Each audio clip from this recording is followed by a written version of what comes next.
அருட்பெருஞ்சோதி அருட்பெருஞ்சோதி தனிப்பெரும் கருணை அருட்பெருஞ்சோதி. எல்லா உயிர்களும் இன்புற்று வாழ்க, வள்ளல் மலரடி வாழ்க வாழ்க, கொல்லா விரதம் குவளை எல்லாம் ஓங்குக, நல்லோர் நினைத்த நலம் பெறுக, நன்று நினைத்த எல்லோரும் வாழ்க இசைந்து. உலக மக்களே, அறிவார்ந்த அன்பர்களே, ஆண்மைநேய ஒருமைப்பாடுடைய அன்பர்களே, அருட்பெருஞ்சோதி ஆண்டவருடைய திருவிளையாடலை திருவொற்பாவிலிருந்து நமது பிள்ளை பெருமானவர்கள் அருளியதை பார்த்து கொண்டிருக்கிறோம். அருட்பெருஞ்சோதி ஆண்டவர் இந்த பிரபஞ்சம் தோன்றிய காலத்திலிருந்தே எவ்வளவோ திருவிளையாடல்கள் செய்திருந்தாலும் கூட கலியுகத்தினுடைய கடைசி திருவிளையாடல் 1823ஆம் ஆண்டு தொடங்கி 30/1/1874 இரவு 12 மணி வரையிலும் அருட்பெருஞ்சோதி ஆண்டவருடைய திருவிளையாடல் தொடர்ந்து நடைபெற்றுக் கொண்டிருந்தன. அருட்பெருஞ்சோதி ஆண்டவர் திருவிளையாடல் செய்வதற்கு காரணம், இந்த பிரபஞ்சத்தில் தோன்றிய 4 யுகங்களிலுமே கிரேத யுகம், திரேத யுகம், துபார யுகம், கலியுகம், இந்த 4 யுகங்களுடைய ஆயுள் காலம் முடியும் தருவாயில் உலக மக்களுக்கென்று ஒரு யுகம் வேண்டும். சமயங்களும் மதங்களும் மார்க்கங்களும் உருவாக்கப்பட்ட அந்த 4 யுகங்களும் முடிவடைந்த நிலையில் இந்த சமயங்களும் மதங்களும் மார்க்கங்களும் ஒரு முடிவுக்கு வந்துவிட்டன. இதெல்லாம் முடிந்த பிறகு உலக மக்களுக்கென்று ஒரு மார்க்கம் வேண்டும். அந்த ஆன்மீக மார்க்கம் சமரசமாக இருக்க வேண்டும். எந்த விதமான வேறுபாடுகள் இல்லாமல், முரண்பாடுகள் இல்லாமல் இருக்க வேண்டும். உலக மக்கள் எல்லாம் சமரசமாக இன்பமாக வாழ வேண்டும் என்பதற்காகவே அருட்பெருஞ்சோதி ஆண்டவர் சுத்த சன்மார்க்கத்தை நிறுவி அதை தன் மகன் கையில் ஒப்படைப்பதற்காக தன் அருளால் பெற்றெடுத்த ஒரு செல்வப்பிள்ளையை இந்த பூலோகிற்கு ஒரு தாயின் வழியாக வருவிக்க செய்தார் அருட்பெருஞ்சோதி ஆண்டவர். அதற்கான காரணம், சுத்த சன்மார்க்கம் உலக மக்களுக்கு தெரியப்படுத்த வேண்டும்.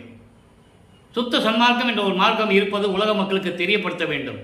காரணம், இந்த பிரபஞ்சம் தோன்றிய காலத்திலிருந்தே எத்தனையோ மார்க்கங்கள் உருவாகிவிட்டன.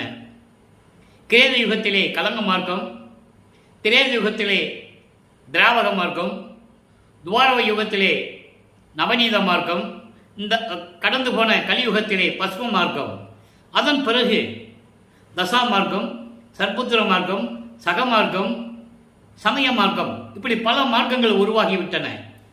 அதெல்லாம் முடிவடையக்கூடிய காலகட்டங்களில் உலக மக்களுக்கென்று ஒரு மார்க்கம் வேண்டும் என்பதற்காக சுத்த சன்மார்க்கம் என்ற ஒரு மார்க்கத்தை நிறுவி அருட்பெருஞ்சோதி தன் மகனிடம் ஒப்படைப்பதற்காக தன் மகனை ஒரு தாயின் வழியாக வருவிக்க செய்தார். நமது பிள்ளை பெருமான்கள் அவர்கள் வருவிக்க உற்ற இடம் மருதூர் என்ற ஒரு கிராமம். ராமையா பிள்ளை சின்னையம்மையர் என்ற தம்பதியருக்கு 5வது மகனாக வருவிக்க உற்றார். நல்லா கவனிக்கணும், 5வது மகனாக வருவிக்க உற்றார். அதே நேரத்தில் அவர் இறைவனுடைய குழந்தை என்பதை, அங்கே இறைவனுடைய திருவிளையாடல் எப்படி நடந்தது என்பதை திருவொற்பாவிலே நாம் பார்த்து கொண்டிருக்கிறோம். பிண்ட வடிவத்திலே ஒரு தாயின் கருவறையிலே இருக்கும்போது நமது குழந்தை இறைவன், நமது பிள்ளை பெருமானவர்கள் அங்கே ஒரு தாயின் கருவறையிலே இருக்கும்போது கருவறை இருட்டாக இருக்கிறதே என்று நினைக்கும்போது அங்கே அவருடைய தந்தை அருட்பெருஞ்சோதி ஆண்டவர் ஒளி காட்டியதையும், கருவறையிலேயே பசி என்று நினைக்கும் போது, குழந்தை பசின்னு நினைக்கும் போது அப்பா பசிக்கிறதே என்று கேட்கும் பொழுது அருட்பெருஞ்சோதி ஆண்டவர் கருவறையிலே அருளமுதம் ஊட்டியதையும் அமுதக்காற்று வீசியதையும் எல்லாம் நம்ம பார்த்துட்டோம். இந்த 51 ஆண்டுகளை 1823ஆம் ஆண்டு தொடங்கிய திருவிளையாடல் 1874 ஆண்டுகள் வரை நடந்து கொண்டிருக்கிறது. இந்த 51 ஆண்டுகளை 8 ஆண்டுகளாக பிரித்து எப்படியெல்லாம் தன் மகனுக்கு அருளை கொடுத்தார் என்பதை தான் அருட்பெருஞ்சோதி ஆண்டவருடைய திருவிளையாடலாக நாம் திருவொற்பாவிலிருந்து ஒவ்வொரு திருமுறையிலிருந்தும் ஒவ்வொரு பதிகத்தில் இருக்கின்ற பாடல்களிலிருந்தும் பார்த்து கொண்டிருக்கிறோம்.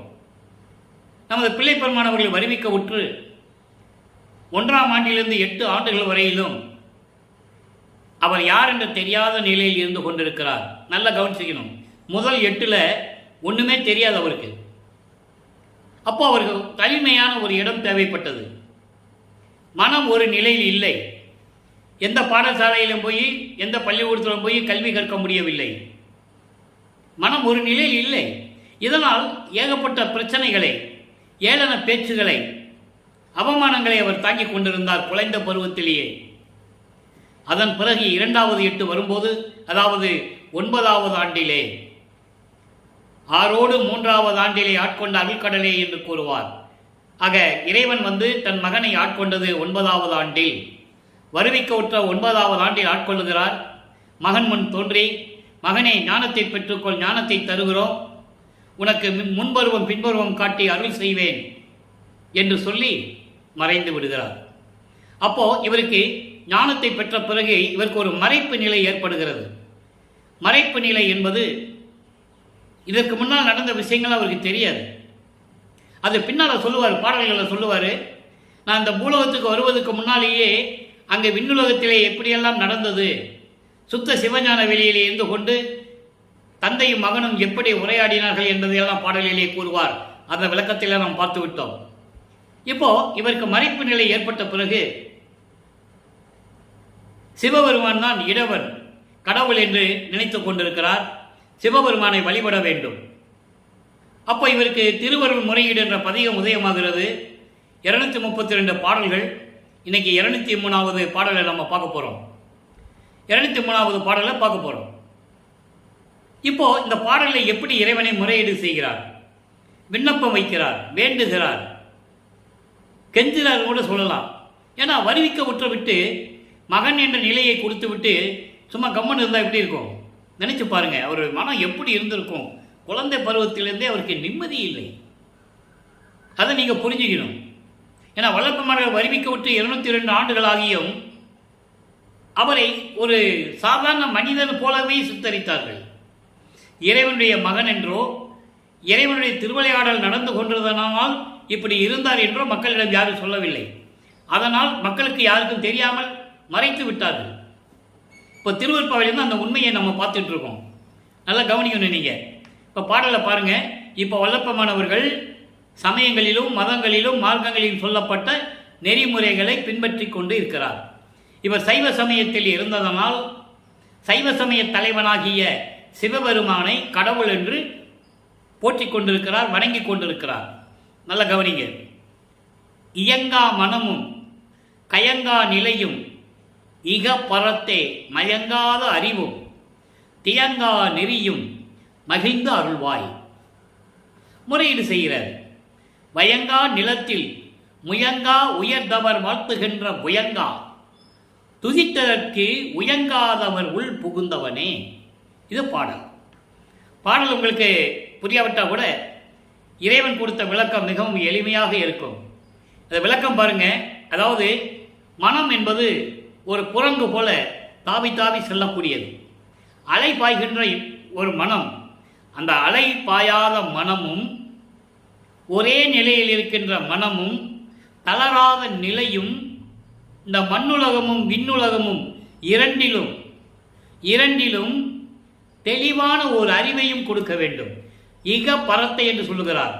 இகம் என்றால் இங்கே பூலோகம், பரம் என்றால் விண்ணுலகம். இந்த 2 உலகத்திலேயுமே அறியக்கூடிய ஒரு தெளிவான அறிவு, தெளிவான அறிவும் மயக்கமில்லாத ஒரு நெறியும். அப்போ அவருக்கு சுத்த சன்மார்க்கம் இருக்கிறது தெரியாது. நல்லா நீங்கள் ஞாபகம் வச்சுக்கணும். அப்போ அல்பஞாண்டவர் யாருன்னு அவருக்கு தெரியாது. சுத்த சன்மார்க்கன்னு ஒரு மார்க்கம் இருக்கிறது அவருக்கு தெரியாது. மறைப்பு நிலையில் இருந்து கொண்டிருக்கிறார். அதனால் சமயங்களிலும் மதங்களிலும் மார்க்கங்களை பின்பற்றி கொண்டு இறைவன் அந்த சமயத்தினுடைய சைவ சமயத்துடைய தலைவன் சிவபெருமானை தியாகராஜன் பெருகான் என்றும் நடராஜன் என்றும் சொக்கநாத் என்றும் மாசிலாமணி என்றும் பல பெயர்களை அழைத்து கொண்டிருப்பார். நீங்கள் அது நல்லா புரிஞ்சுக்கணும். இப்போ அவர் திருநூறு பூசிக்கிட்டு உத்தராட்ச மலையை போட்டுக்கிட்டு சிவா சிவா நமச்சிவாய சிவாய நமன்னு போட்டி பாடிக்கிட்டு இருப்பார். அந்த நிலையெல்லாம் நம்ம பார்க்க போகிறோம்.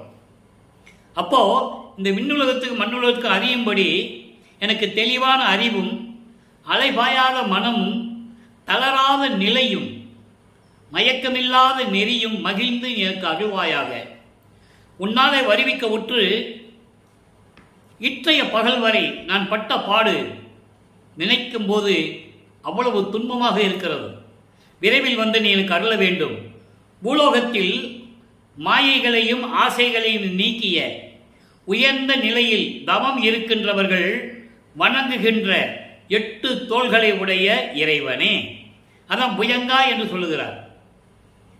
அப்படிப்பட்ட இறைவனே உறுதியான உள்ளத்தோடு இருப்பவர்களின் உள்ளத்தில் குடியிருக்கும் இறைவனே, உன்னை உறுதியாக நீதான் இறைவன் என்று உறுதியாக இருக்கின்றவர்களுடைய உள்ளத்தில் குடியிருக்கும் இறைவனே, என்னையும் ஏற்றுக்கொண்டு விரைவில் அருள்வாயாக என்று சொல்லி முறையீடு செய்கிறார். இப்போ வளர்ப்பு மாணவர்கள் 2வது எட்டில் இருந்து கொண்டிருக்கிறார். அதாவது 9வது ஆண்டிலிருந்து வருவிக்க உற்று 9வது ஆண்டிலிருந்து நமது குழந்தை இறைவன் பிள்ளைப்பெருமானவர்கள் 16 ஆண்டுகளுக்குள் என்ன நடந்தது என்பதை உலக மக்களுக்கு தெரிவிக்கிறார் பாடலின் மூலமாக. அதை நீங்கள் நல்லா புரிஞ்சுக்கணும். இப்போ 2ஆம் திருமுறை உருவாகிறது. 13வது ஆண்டில் இவர் ஞானத்தை பெற்றுக்கொண்டார். ஏற்கனவே இறைவனிடமிருந்து ஞானத்தை பெற்ற பிறகு முதலாக சென்னையிலே ஏழுகணர் தெருவிலிருந்து அப்படியே நடந்து திருவொற்றியூருக்கு வராரு. முதலாக வராரு திருவொற்றியூருக்கு, தியாகராஜ பெருமானை பார்க்கறதுக்கு வருகிறார். அங்கே வந்து எப்படியெல்லாம் முறையீடு செய்கிறார், இறைவனை வேண்டுகிறார் என்பதை நாம் 22 பதியங்களிலே பார்த்து விட்டோம். மொத்தம் 1207 பாடல்கள், 113 பதியங்கள். இப்போ 23ஆம் பதியத்தை பார்க்க போகிறோம். 23ஆம் பதியத்தில் கூட 8வது பாடலை பார்க்க போகிறோம். இப்போ 22 பதியங்களில் நம்ம என்ன பார்த்தோம் ஒரு சுருக்கமாக சொல்ல வேண்டும். ஏன்னா இன்னைக்கு பதிவு பார்க்குறவங்களுக்கு விளங்கணும் இல்லையா? தினமும் ரெகுலராக தொடர்ச்சியாக பார்க்குறவங்களுக்கு தெரியும். தொடர்ச்சி இல்லாமல் இன்னைக்கு மட்டும் பார்க்குறவங்களுக்கு அந்த விளக்கம் தேவை. அப்போது இவர் 9வது ஆண்டிலிருந்து 16 ஆண்டுகளுக்குள் இருந்த நிலையில் திருவொற்றியூரிலே தியாகராஜ பெருமானை வணங்குகிறார், வேண்டுகிறார், முறையீடு செய்கிறார், மன்றாடுகிறார். எந்த விதமான பலனும் இல்லை. அதன் பிறகு ஒருவேளை திருமுல்லை வாயிலுக்கு சென்றால் அங்கே போய் கேட்டால் ஏதாவது அருளை கொடுப்பார் என்று சொல்லி திருமுல்லை வாயில் செல்லுகிறார். ஒன்றை நீங்கள் நல்லா கவனிச்சிக்கணும். அப்பெல்லாம் வளர்ப்பமானவர்கள், நமது பிள்ளை பெருமானவர்கள் எங்கே போனாலும் நடந்து தான் போகணும். அப்போ திருமுல்லை வயலுக்கு போகிறார். அதுக்கு பிறகு அண்டங்களுக்கு போனார், பறந்து போவார். அதெல்லாம் நம்ம பாட்டில் நீங்கள் பார்க்க போகிறோம் எப்படி பறந்து போனாருன்னு. அப்போது திருமுல்லை வயலுக்கு போய் அங்கே மாசிலாமணின்னு உருகுவார். நான் உங்ககிட்ட அருளை வாங்கணும்னு சொல்லி நான் இங்கே வந்து நிற்கிறேன், ஏன் வந்தேன்னு கூட கேட்க மாட்டேன்ற, எதுக்காக வந்தேன், ஏன் வந்தேன்னு கூட நீ கேட்க மாட்டேன்ற, நான் எப்படியெல்லாம் நடந்து கஷ்டப்பட்டு வர்றேன்னு தெரியுமா, அப்படியெல்லாம் முறையீடு செய்வார். எந்த விதமான அருளையும் பெற முடியவில்லை. அதன் பிறகு சென்னையிலே திருவழித்தாயம் என்ற ஒரு இடம் இருக்கிறது. திருவழித்தாயம் என்ற இடத்துக்கு செல்லுகிறார். அங்கேயே உருகி பாடுகிறார். எந்த விதமான பலனும் இல்லை. கொஞ்சம் நினைச்சு பாருங்க. இறைவன் அவர் முன்னால் தோன்றி, நீ என் மகன், நீ என்னால் இந்த பூலோகத்திற்கு வருவிக்க உற்றவன் சொல்லிட்டு போயிட்டார், மறைஞ்சிட்டார். அப்போ அவருடைய மனநிலை எப்படி இருக்கும் பாருங்க. அவருடைய நிலை மட்டுமல்ல, அவர் சுற்றி இருக்கின்றவர்கள் பேசுகின்ற பேச்சுகள், ஏளன பேச்சுகள், கிண்டல்கள், கேலி செய்து எப்படியெல்லாம் இருந்திருப்பாங்க. அதையெல்லாம் தாங்கிக் கொண்டு எப்படியெல்லாம் நமது பிள்ளை பெருமானவர்கள் இருந்திருப்பார்கள் என்று நினைக்கும் போது மனம் கலங்குகிறது. ஒரு இறைவனுடைய மகனுக்கே இந்த நிலை, அதை நீங்கள் நல்லா புரிஞ்சுக்கணும். இறைவனால் வருவிக்கின்ற ஒரு மகனுக்கே இந்த நிலை. ஏனென்றால் திருவிளையாடல் நடந்து கொண்டிருக்கிறது. தனது மகனை பக்குவப்படுத்த வேண்டும். சமயங்களிலும் மதங்களிலும் மார்க்கங்களிலும் இருந்துவிட்டு அதுக்கப்புறம் உலக மக்கள்கிட்ட சொல்லணும், அதெல்லாம் முடிவடைந்த நிலைப்பா, நானும் அந்த நிலையில் இருந்து பார்த்துட்டு வந்துட்டேன், அதில் ஒன்றுமே இல்லைன்னு சொல்லணும். அந்த நிலையை நம்ம இன்னைக்கு பார்க்க போகிறோம். ஆக இப்படியெல்லாம் இருக்கும்போது பதிகம் 23 திரு சாதன தெய்வத்திறம் என்ற பதிகத்திலே 8வது பாடல். திரு சாதன தெய்வத்திறன் என்பது இறைவனுடைய அருள் வல்லமையை பற்றி போற்றி சொல்லிவிட்டு தனக்கு அருள வேண்டும் என்று கேட்பது. என்னை என்ன வேணால் செஞ்சா என்ன தகும், நான் உன்னை நம்பிதானே இருக்கிறேன் அப்படின்ற நிலையிலே முறையீடு செய்கிறார். பார்க்க போறோம். அக்க நுதல் பிறை சடையாய் நின் பால் ஏத்தேன்,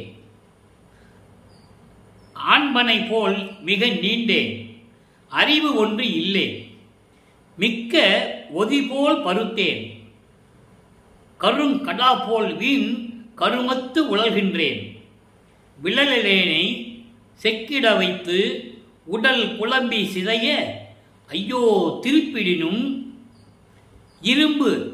இருப்பு அறை முள் சேர இரும்பு அறை முள் சேர சேர்த்து எரிக்கடலை உருட்டுகினும் இன்றி இன்னும் என் செய்யினும் போதாதே எந்தாய் எந்தாய். இது பாடல். அதாவது, இறைவனே, உன்னால் வரிவு கூற்ற பிறகு நான் மனம் ஒரு நிலையில் இல்லாமல் எப்படி துன்பப்பட்டு கொண்டிருக்கிறேன், என்னாகுமோ ஏதாகுமோ என்று எனக்கு தெரியாமல் திகைத்து கொண்டிருக்கிறேன். வெளியில் யாரிடமும் உன்னுடைய மகன் என்று என்னால் சொல்ல முடியவில்லை. இந்த மனநிலையில் இருக்கும்போது எப்படி நான் உன்னை வணங்குவது? அதான் சொல்றாரு, அக்கன் முதல் என்றால் நெற்றிக்கண் உடைய இறைவன். நெற்றிக்கண் உடைய இறைவன், பிறை சந்திரனை சடையிலே சூடிய இறைவன், உன்னுடைய திருவடியை நான் வணங்குவதில்லை, வணங்க முடியவில்லை. மனம் அலைபாய்கிறது.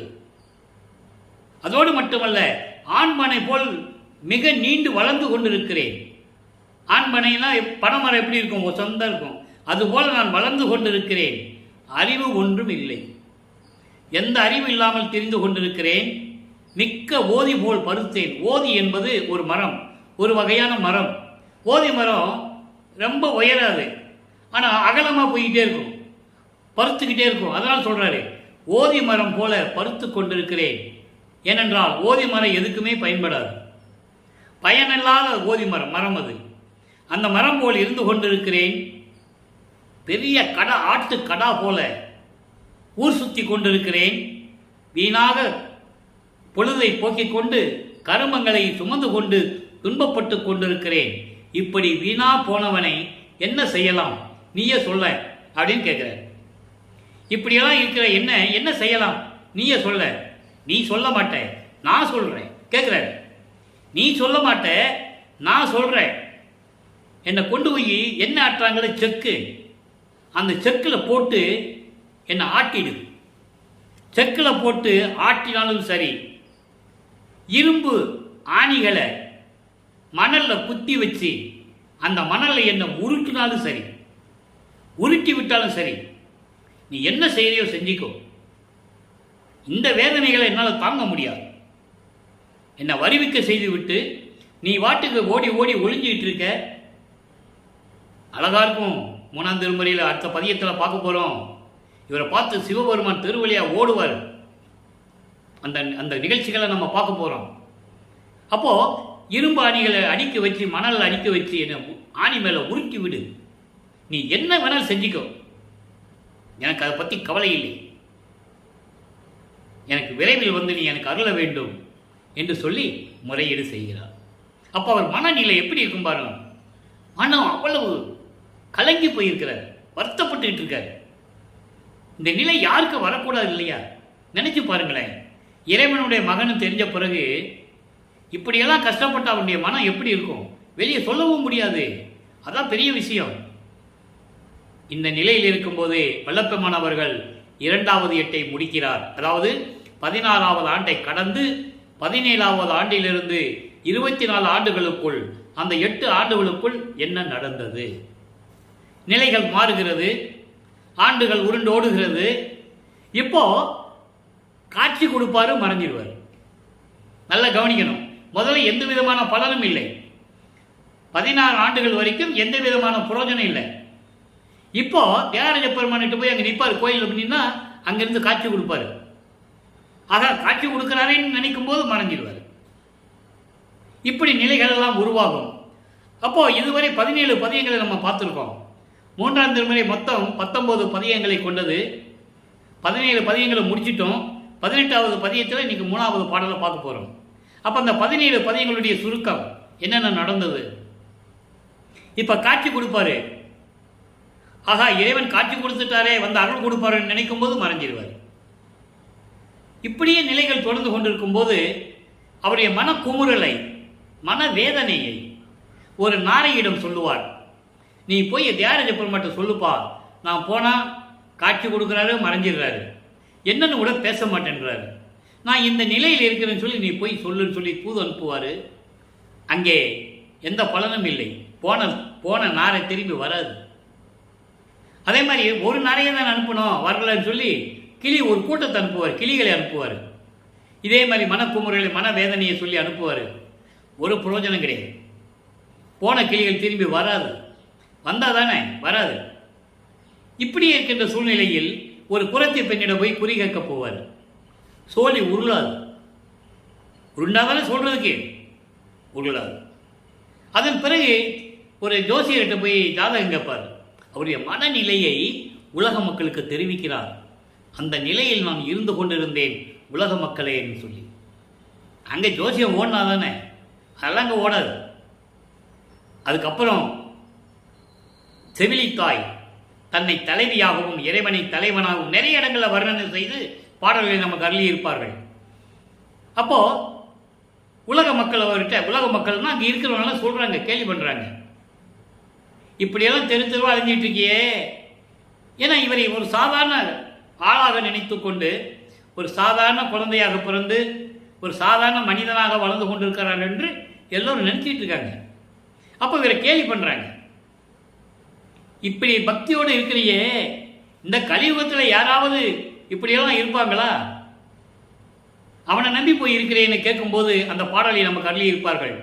எப்படி சொல்றாங்களாம், அவனுக்கு இருக்க இடம் கிடையாது, சுடுகாட்டில் படுத்து இருக்கிறவன், மண்டை ஓடுகளை கழுத்தில் மாட்டிக்கிட்டு இருக்கிறவன், விஷமுள்ள பாம்பை கழுத்தில் சுற்றிக்கிட்டு இருக்கிறவன், அவனை போய் நீ கட்டி பிடிச்சன பாம்பு கொத்துமே, கட்டிக்க துணி இல்லை, கந்த துணியை கட்டிட்டு இருக்கிறவன், திங்கிறதுக்கு சோறு இல்லை, பிச்சை எடுத்துக்கிட்டு இருக்கிறவன் அப்படின்னு ஒரு செவிலித்தாய் தன்னுடைய வளர்ப்பு மகளிடம் சொல்லுவது போல அந்த பாடலை அருளியிருப்பார்கள்.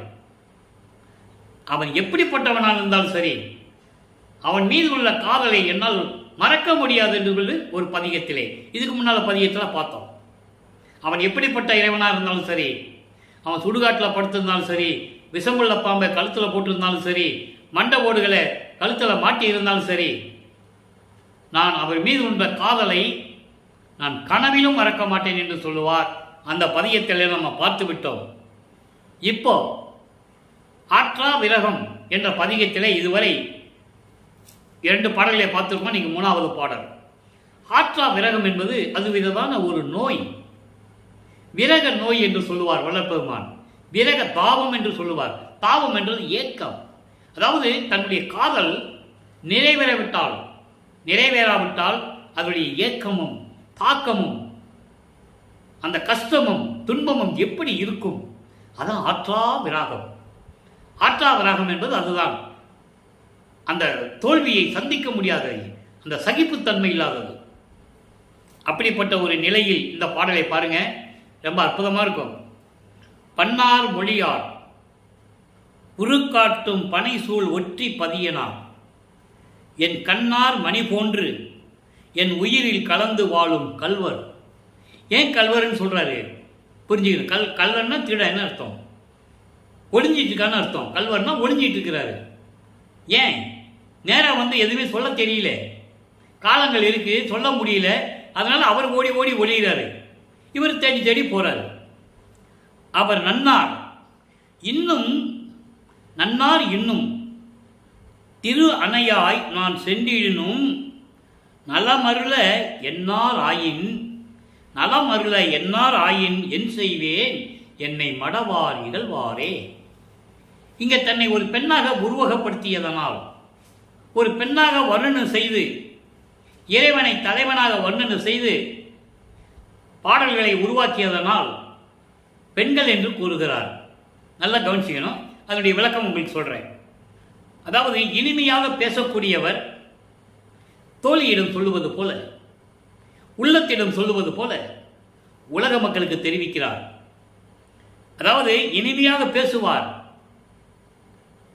வயல்களும் சோலைகளும் நிறைந்த உருக்காட்டும் என்று சொல்கிறார்.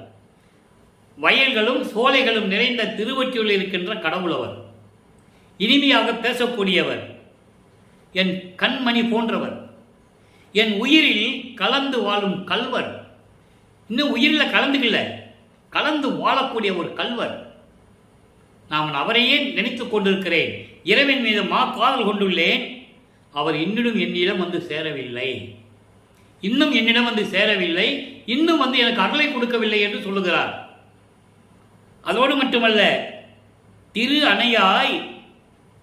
அணையாய் நான் சென்றிடனும் நலம் அருள என்னார் ஆயின் என் செய்வேன். என் தோழியே, என் உயிர் தோழியே, நான் அவர்கிட்ட வழியே சென்று எனக்கு அருள வேண்டும் என்று நான் சொன்னால், அவர் அதை அருளாவிட்டால் என்ன ஆகும்? என் செய்வேன்? நலமருள என்னார் ஆயின்.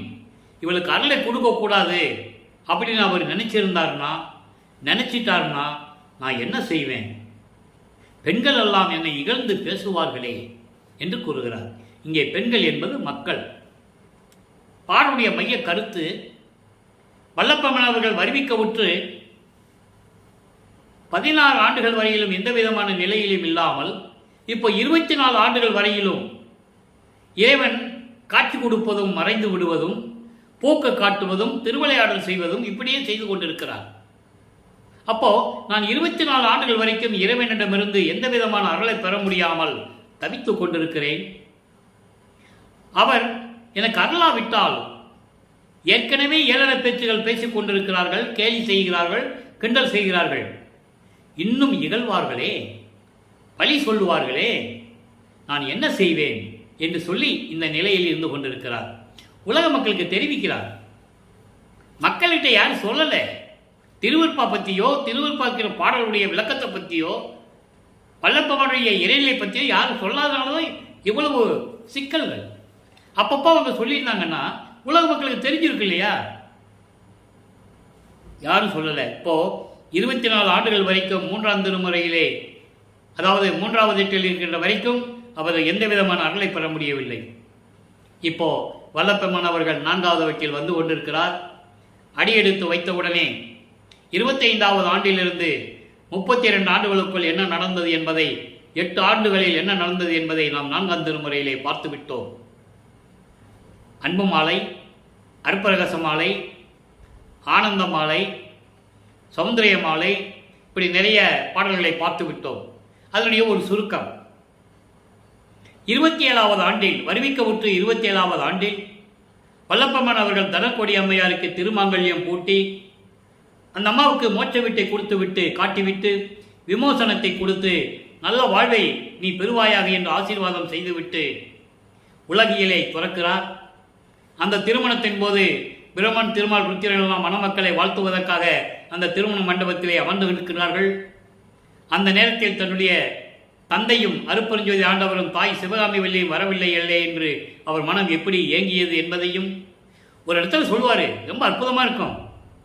நீ என் கல்யாணத்துக்கு வர மாதிரி இருந்தால் சுந்தரன் என்ன 2 கல்யாணம், நான் எத்தனை கல்யாணம் வேணாலும் பண்ணுவேன்னு சொல்லுவார். நீ நேராக வந்து என்னை வாழ்த்துற மாதிரி இருந்ததுன்னா நான் எத்தனை கல்யாணம் வேணாலும் பண்ணுவேனே, சுந்தரன் என்ன 2 கல்யாணமா அப்படின்லாம் சொல்லுவார். ஏன் சொன்னார்னா, இறைவன் வரவில்லை. பையன் கல்யாணத்துக்கு அப்பா அம்மா வரலன்னா எப்படி இருக்கும் நினைச்சு பாருங்க. எல்லாம் வந்துட்டாங்க. மக்களை விடுங்க, அவங்க சொந்தம் சுற்றம் நட்பு எல்லாம் வந்திருப்பாங்க. வானவர்கள் எல்லாம் வந்து உட்கார்ந்துருக்காங்க, தேவர்கள் எல்லாம். அப்படிங்கும்போது அப்பா அம்மா வரலன்னா எப்படி இருக்கும் அவர் மனசு? பாடலிலே கூறியிருக்கிறார்கள். அந்த பாடலுடைய விளக்கத்தை நாம் பார்த்து விட்டோம்.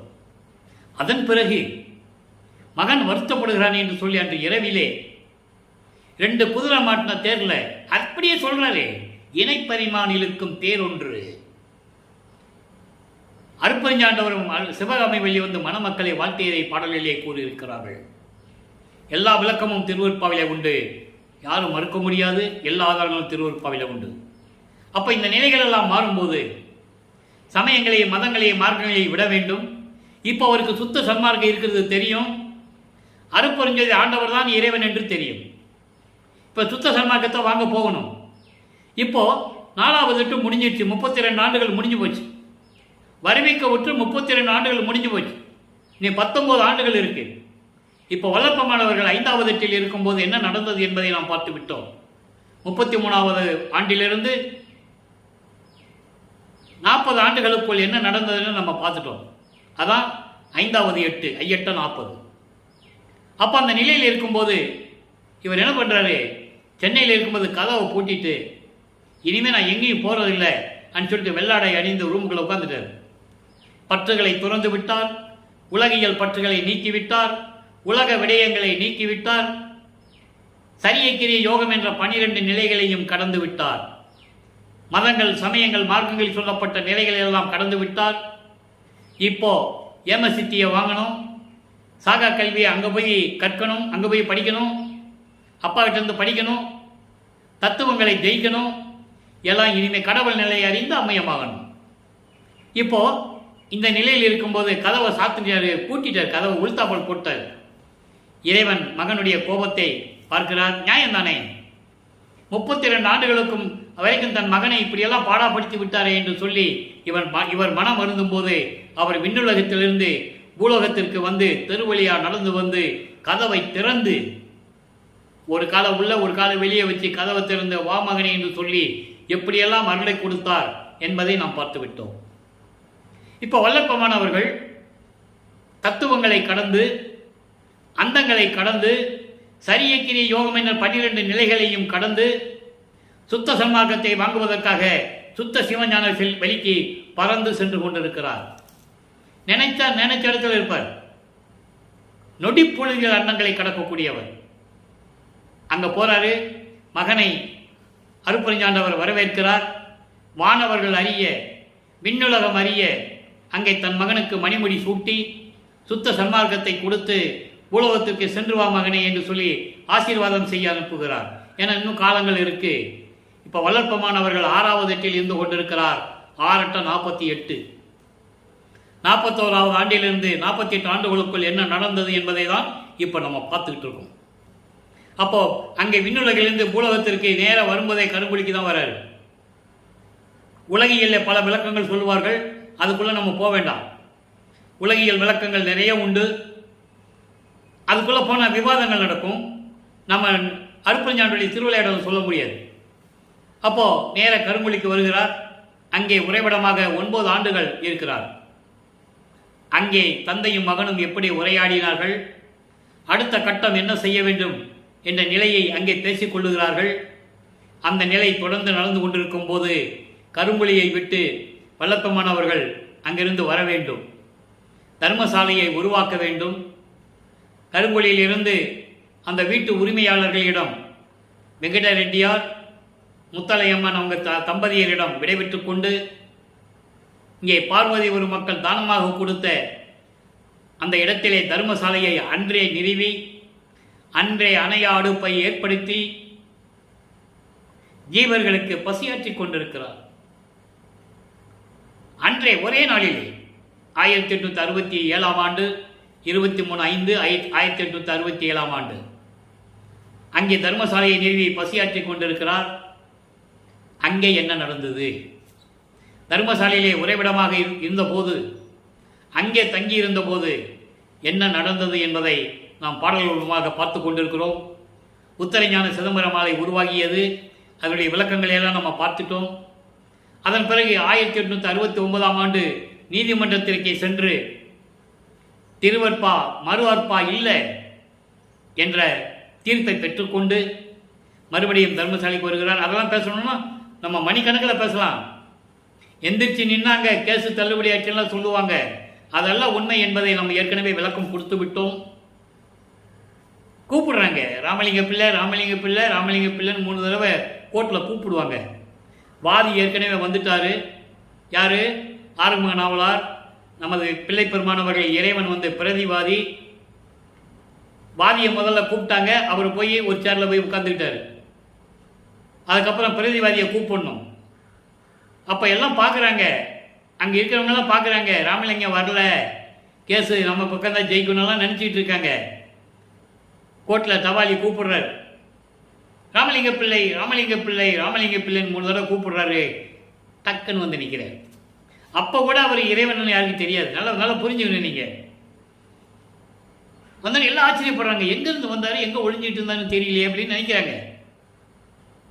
அப்போது நீதிபதி கிட்ட காட்சி கொடுக்கிறார் நமது பெருமானவர்கள். நீதிபதி எந்திரிச்சு நிற்கிறார். எல்லாம் எந்திரிச்சு நிற்கிறாங்க. நீதிபதி நிற்கிறார்ல, உடனே எல்லாரும் அமருங்கள் என்று சொல்லி இங்கே நமது பிள்ளை பெருமானவர்களிடம் கேள்வி கேட்கிறார், விசாரணை செய்கிறார். அதற்கு ஆறுமுக நாவலர் மறுப்பு தெரிவிக்கிறார். ராமலிங்க பிள்ளை அவர்கள் எங்கேயும் பாடசாலையை போய் கல்வி கேட்கவில்லை, புலமை பற்றம் பெறவில்லை. அவர் எழுதிய இலக்கணம் இலக்கியம் தவறுகள் இருக்கின்றன. இலக்கண இலக்கியங்கள் தவறுகள் இருக்கின்றன. அதோடு மட்டுமல்லாமல் நாங்கள் சார்ந்த சமயங்களையும் மதங்களையும் மார்க்கங்களையும் ஜாதிகளையும் இழிவுபடுத்துகிறார். அதை எப்படி திருமுறை என்று ஏற்றுக்கொள்ள முடியும்? பாட்டுகளில் தொகுப்பு என்று வைத்துக் கொள்ளட்டும், திரட்டு பாட்டு என்று வைத்துக் கொள்ளட்டும். திருமுறை என்பது தேவாரம் திருவாசகம் உட்பட அமைந்ததுதான் திருமுறை. 12 திருமுறைகள் தான் இந்த உலகத்திலேயே இருக்க வேண்டும் என்றெல்லாம் வாதாடுகிறார். அப்போ நீங்கள் அமருங்கள், பிரதிவாதியிடம் விசாரணை செய்ய வேண்டும் என்று சொல்லி நமது பிள்ளை பெருமானிடம் அவர் நீதிபதி கேட்கிறார். அருமையாக சொல்லுகிறார், எல்லாம் இறைவன் கட்டளையால் எழுதப்பட்டது, இறைவன் அருளால் அருளப்பட்டது. சாதிகளும் மதங்களும் சமயங்களும் முடிகின்ற நிலையில் மக்களுக்கென்று ஒரு மார்க்கம் வேண்டும். சாதியும் மதமும் சமயமும் காணா இறைவன் அருப்பெருஞ்சோதி. சாதியும் மதமும் சமயமும் பொய்யென ஆதியில் உணர்த்திய அருப்பெருஞ்சோதி. இப்படியெல்லாம் பாடலுடைய விளக்கங்களை அந்த நீதிபதிக்கு நமது பிள்ளை பெருமான் அவர்கள் அருள்கிறார்கள், சொல்லுகிறார்கள். நீதிபதி முழு மனதுடன் கேட்டு திருப்தியுடன்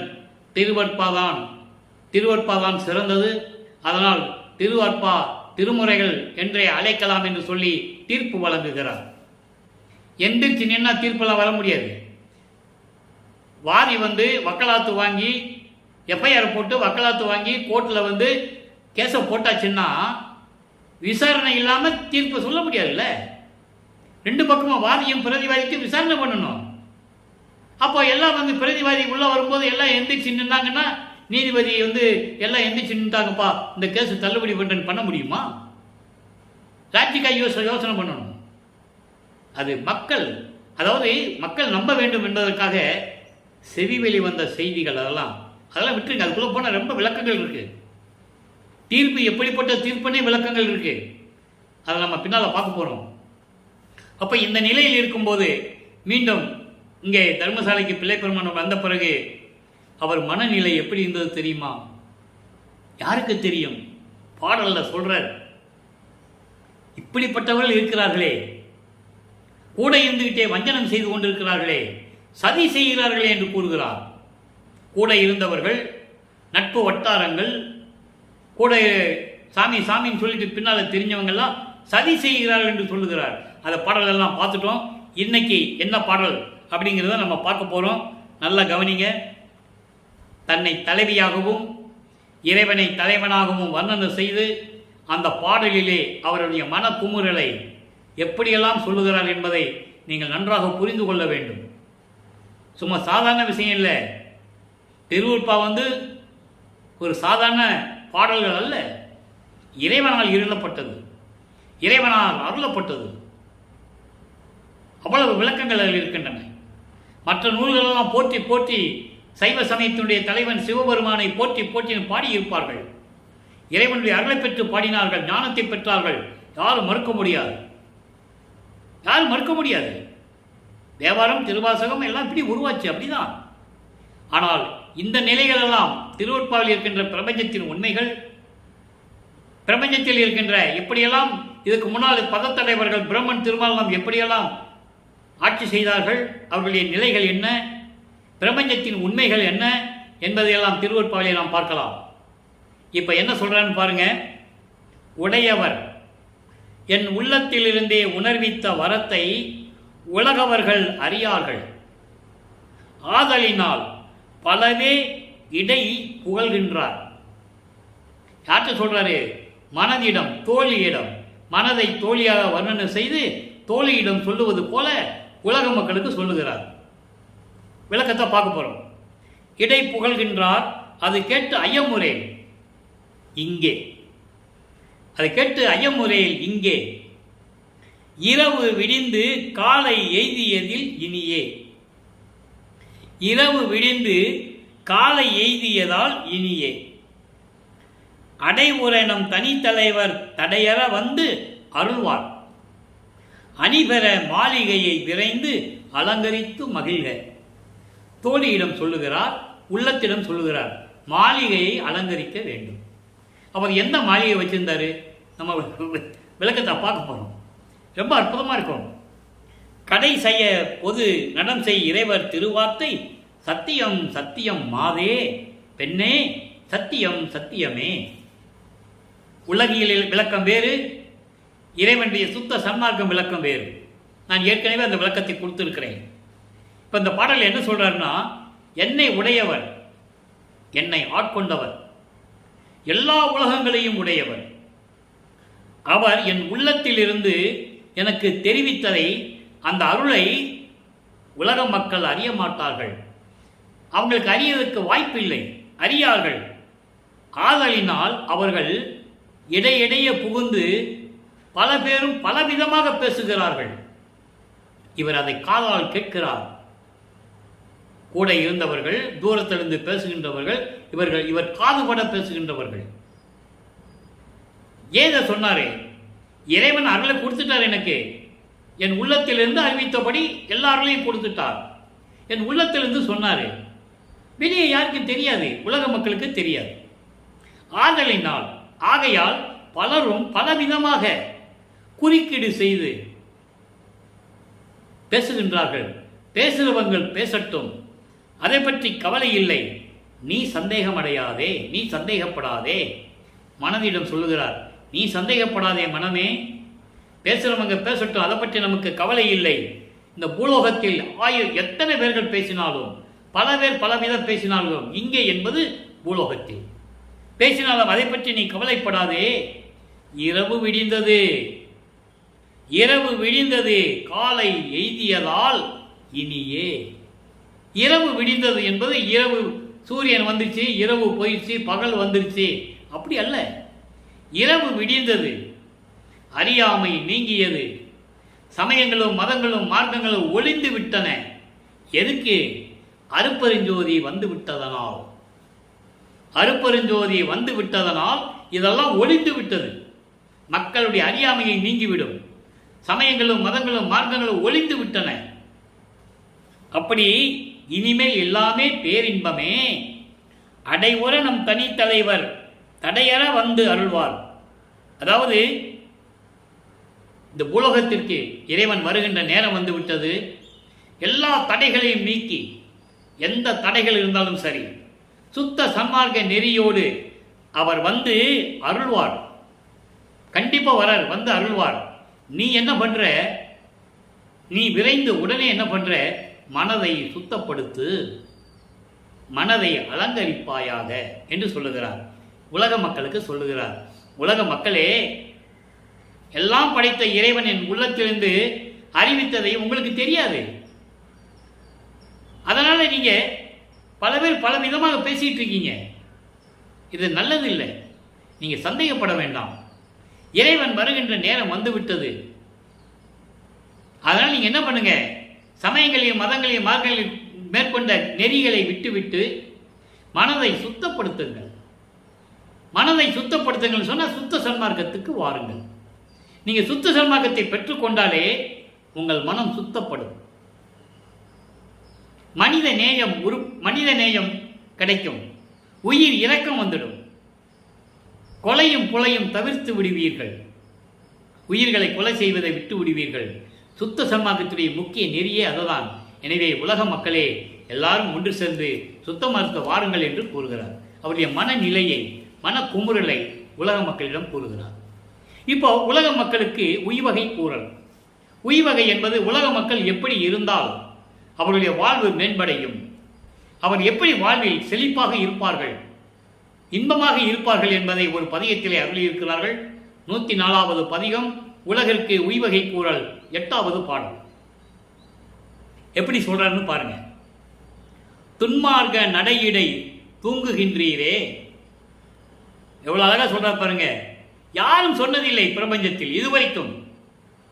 எத்தனையோ பேர், கோடி பேர் தோன்றினார்கள். முனிவர்கள், சித்தர்கள், ரிஷிகள், அறிஞர்கள், புலவர் பெருமக்கள், சமய குறவர்கள், எத்தனையோ பேர். யாராவது சொன்னாங்களா? சொல்ல முடியாது. அவங்களுக்கு சுத்த சன்மார்க்கம் தெரியாது. அதனால்தான் முத்தி அடைந்து சென்று விட்டார்கள். யாரும் ஞான சித்தியை அடையவில்லை. வல்லப்பம்மன் தெளிவாக திருவருட்பாவிலே கூறியிருக்கிறார்கள். 64வது பதிகம் திருவுந்தியாரில் 10வது பாடல்ல தெளிவா சொல்லுவார். முத்தியை பெற்றேன், அம்முத்தியினால் ஞான சித்தியை உற்றேன். எல்லாம் முத்தியோட போனவங்க தான். நான் அப்படி அல்ல. அதன் பிறகு ஞான சித்தின் ஒன்று இருக்கிறது.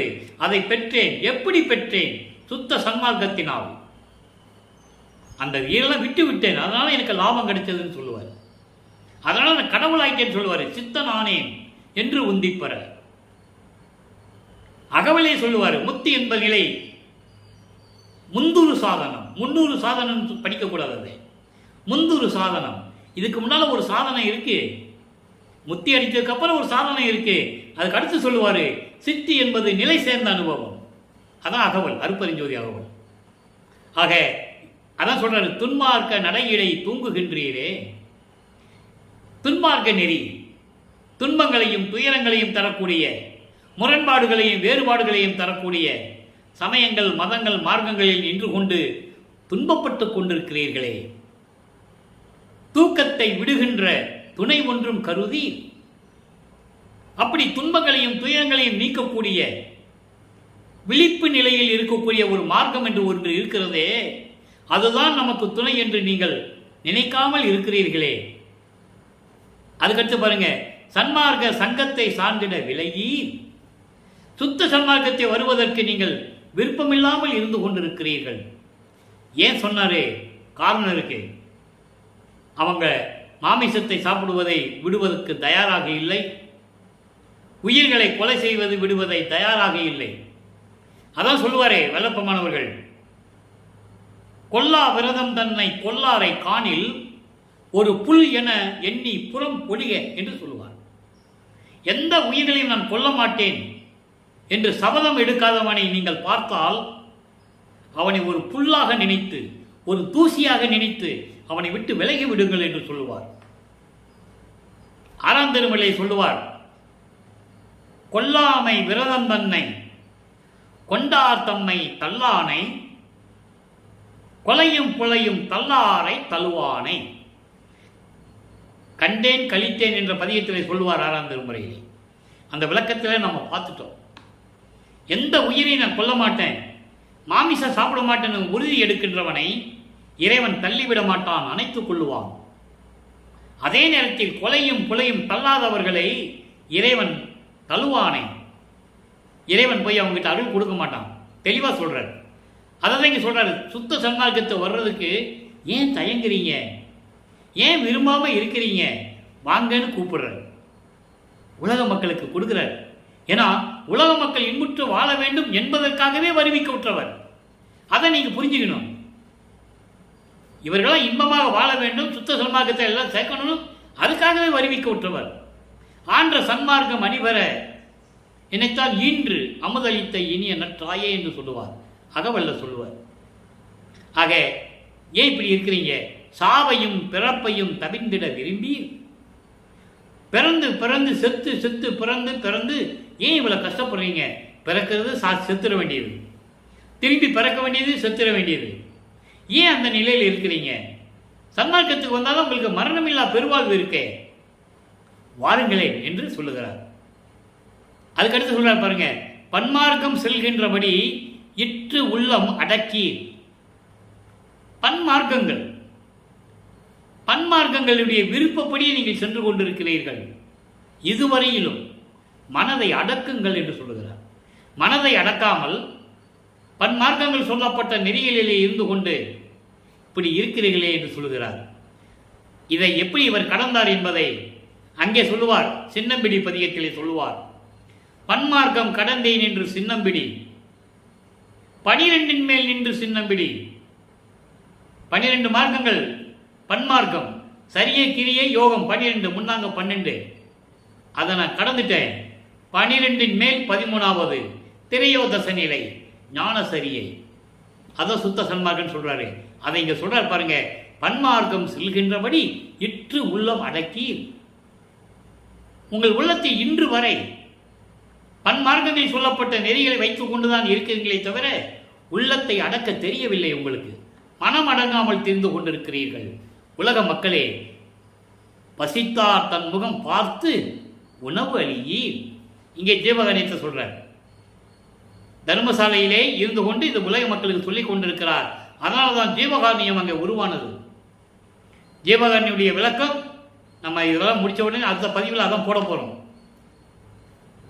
இதெல்லாம் முடிஞ்ச உடனே ஜீவகாரணி ஒழுக்கம் தான் பதிவில் போட போகிறோம். பசி, பிணி, தாகம், இச்சை, எளிமை, பயம், கொலை 7 விதங்களாக பிரிக்கிறேன். இதில் பசியும் கொலையும் தவிர்ப்பது பரஜீவகாரணியம், மீதெல்லாம் அபரஜீவகாரணி சொல்கிறாரு. அந்த விளக்கத்தை நம்ம பின்னால் பார்க்க போகிறோம். பசித்தரத முகம் பார்த்து உணவழி. எப்படி எப்படி ஜீவகாரணத்தை சொல்கிறாரு? பசித்தவங்களுடைய முகத்தை பார்த்து தான் நீ பசியை போக்கணும். அதான் ஜீவகாரணத்தை ஒழுக்கம் என்று சொன்னார். பசியே இல்லாதவனுக்கு சோறு போட்டு தான் பிரயோஜனம். இதுக்கெல்லாம் நிறைய விளக்கங்கள் இருக்கு, நம்ம பின்னால் பார்க்க போகிறோம். பசித்தவர் முகம் பார்த்து உணவழியே. ஒருத்தன் பசியோடு இருக்குன்னு தெரிஞ்சு போச்சுல, முகத்தில் தெரியுது. ஐயா பசிக்குது பசிக்குதுன்னு கூவுறான், புலம்புறான், கஷ்டப்படுறான். பசியினுடைய கொடுமை எப்படி தெரியுமா? அந்த விளக்கம்லாம் நம்ம பார்க்க போகிறோம். அவங்கள பார்த்து உணவு கூட கொடுக்க மாட்டீங்க. என் மார்க்கம் எச்சுகம், என் மார்க்கமாகிய சமரச சுத்த சன்மார்க்கம் எப்படிப்பட்ட சுகம் அடைந்தது, எப்படிப்பட்ட சுகங்களை கொடுக்கக்கூடியது. யாது நும் வாழ்க்கை, உங்கள் வாழ்க்கை என்ன வாழ்க்கையில் நீங்கள் இருந்துகிட்டு இருக்கீங்க, என்ன சுகத்தை அனுபவித்து கொண்டிருக்கீங்க. என்னுடைய மார்க்கத்துக்கு வாங்க, சமரச சுத்த சன்மார்க்க சத்திய சங்கத்துக்கு வாங்க. உங்கள் வாழ்க்கை எப்படி இருக்கும் தெரியுமா? இப்பெல்லாம் நீங்கள் என்ன வாழ்க்கையில் வாழ்ந்து கொண்டிருக்கிறீர்கள், எதுதான் துணை என்று நினைத்து கொண்டிருக்கிறீர்கள். பித்து உலகீரே, அறியாமை எழுந்து கொண்டிருக்கின்ற உலக மக்களே, சமரச சுத்த சன்மார்க்க சத்திய சங்கம்தான் உங்களுக்கு ஏற்றது, அதுதான் உங்களுக்கு துணை. அருப்பெருஞ்சோதி ஆண்டவருடைய அருள் உங்களுக்கு கிடைத்து விட்டால் நீங்கள் மரணமில்லா பெருவாழ்வில் இருந்து விடலாமே. பிறப்பு இறப்பெல்லாம் ஏன் அவஸ்தப்பட்டு இருக்கீங்க? விரைவில் வாருங்கள் என்று சொல்லி இந்த பாடலை நமக்கு அருளியிருக்கிறார்கள். அடுத்து பாருங்க, புனித குலம் பெருமாறு புகழல். புனித குலம் என்ன? சமரச சுத்த சன்மார்க்க சத்திய சங்கத்தை நீங்கள் பெற்றுக்கொள்ள வேண்டும் என்று சொல்லுகிறார். அதில் 3வது பாடல், ஆற்று வெள்ளம் வருவது முன் அணை போட அறியி. உலகையில் சொல்லுவாங்க, ஆற்று வெள்ளம் வந்துச்சு, இப்போ நீ கஷ்டப்பட்டு என்ன பிரயோஜனம், ஆற்று வெள்ளம் வர்றதுக்கு முன்னாலே அணை போட்டுக்கணுண்டா அப்படின்னு சொல்லுவாங்க இல்லையா? உலகையில் பேசுவாங்க. அதுபோல ஆற்று வெள்ளம் வருவதன் முன் அணை போட அறியி. துன்பங்களும் துயரங்களும் வருவதற்கு முன்னாலேயே அதை தடுத்திருக்க வேண்டாமா? நீங்க சமயங்களிலும் மதங்களிலும் மார்களில் இருந்து கொண்டு என்ன பலன் கண்டீர்கள்? அதை தடுத்திருக்க வேண்டாமா? ஆங்கார பேய் பிடித்தீர். செல்வத்தோடு இருக்கிறோம், சுற்றத்தாரோடு இருக்கிறோம். அந்த பாடலை நம்ம பார்த்துட்டோம். அப்படி ஆங்காரம் பிடித்து கொண்டு அகங்காரம் ஆணவத்தோடு தெரிந்து கொண்டிருக்கிறீர்கள். அப்படி வாழ்வதற்கு தான் நீங்கள் இருக்கிறீர்களே தவிர அணை போட தெரியவில்லை உங்களுக்கு.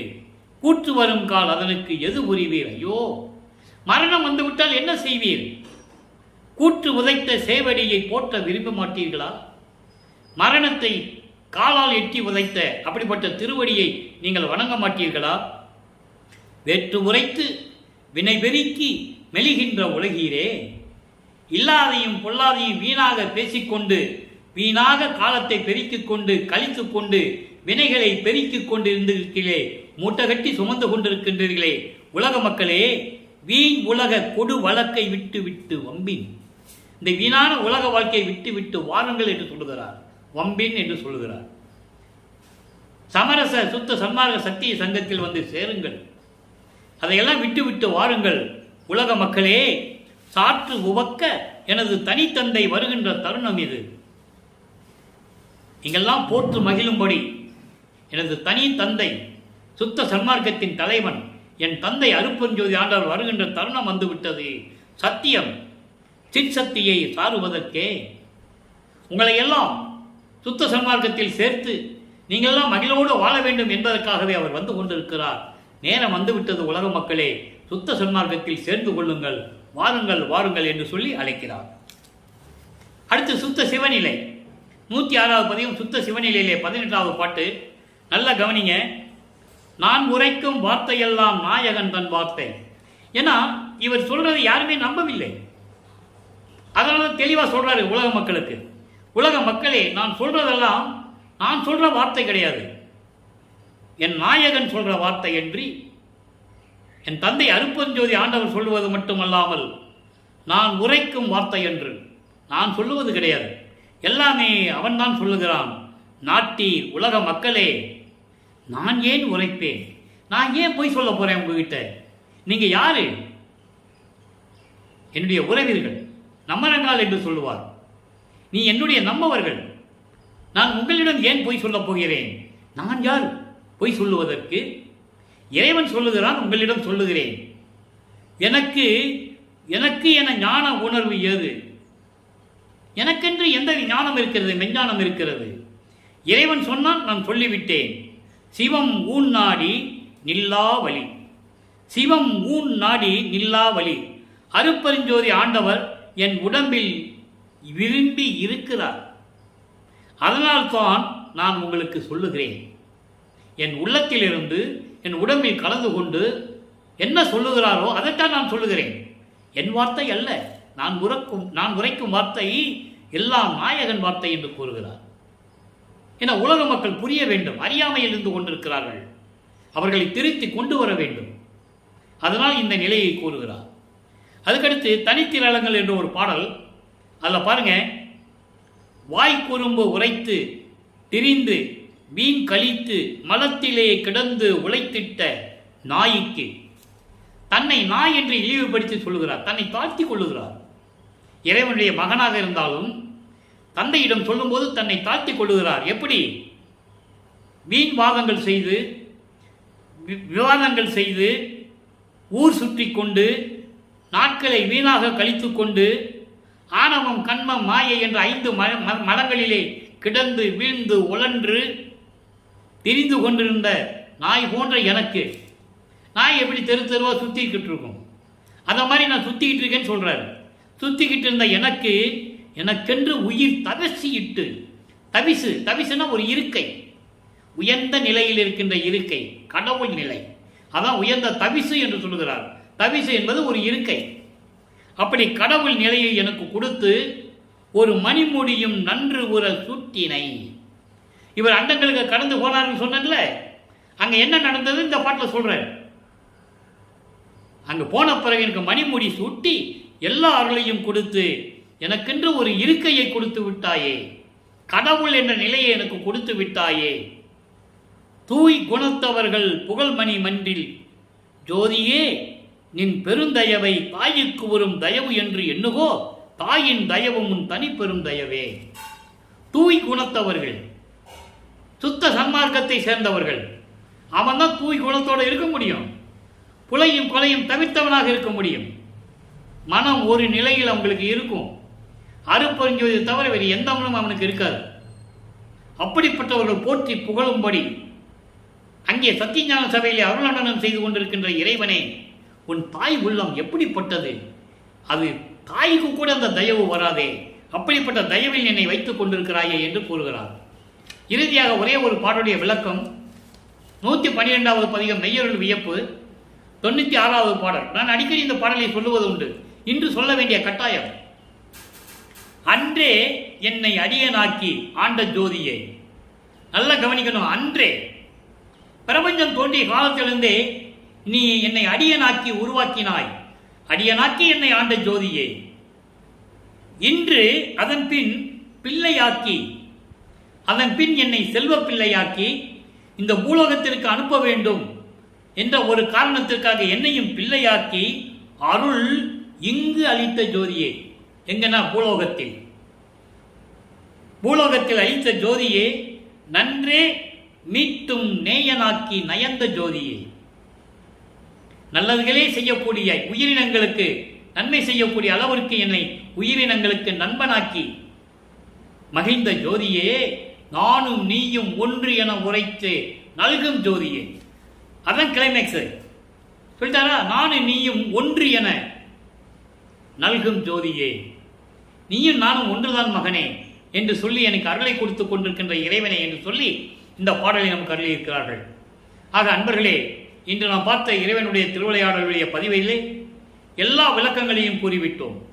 ஒவ்வொரு 8 ஆண்டுகளிலும் எப்படி இறைவன் வந்து தன் மகனுக்கு அருள் கொடுக்கிறார் என்பதையும், சமயங்களையும் மதங்களையும் மார்க்கங்களையும் விட்டுவிட்டு சுத்த சன்மார்க்கத்திற்கு வந்த பிறகு இறைவனுடைய அருளை எப்படி பெற்றுக்கொண்டார் என்பதையும், அந்த சுத்த சன்மார்க்கத்துடைய பலன்களை உலக மக்கள் எப்படி பெற வேண்டும் என்பதையும் உலக மக்களை எப்படி அழைக்கிறார் என்பதையெல்லாம் பார்த்து விட்டோம். எனவே அன்பர்களே, நீங்களும் தயவு கூர்ந்து சுத்த சன்மார்க்கத்தில் இணைந்து தீப வழிபாடு செய்து கொலையும் புலையும் தவிர்த்து அருப்பெருஞ்சோதி அருப்பெருஞ்சோதி தனிப்பெருங்கருணை அருப்பெருஞ்சோதி என்ற மகாமந்திரத்தை உச்சரித்து இறைவனுடைய அருளையெல்லாம் பெற்றுக்கொண்டு நோயற்ற வாழ்வில் இந்த வையகத்திலே நீங்கள் வாழ வேண்டும் என்று இறைவனுடைய தயவாலயம் கருணையாலயம் வாழ்த்தி விடைபெறுகிறேன். இந்த வள்ளலார் ஊழியன். மீண்டும் நாளை சந்திப்போம். நன்றி, வணக்கம். அருப்பெருஞ்சோதி அருப்பெருஞ்சோதி தனிப்பெருங்கருணை அருப்பெருஞ்சோதி. நாளையும் இறைவனுடைய திருவிளையாடல் தொடரும். கண்டு கழிந்து மகிழ்ந்து இறைவனுடைய அருளை பெற்றுக் கொள்ளுங்கள்.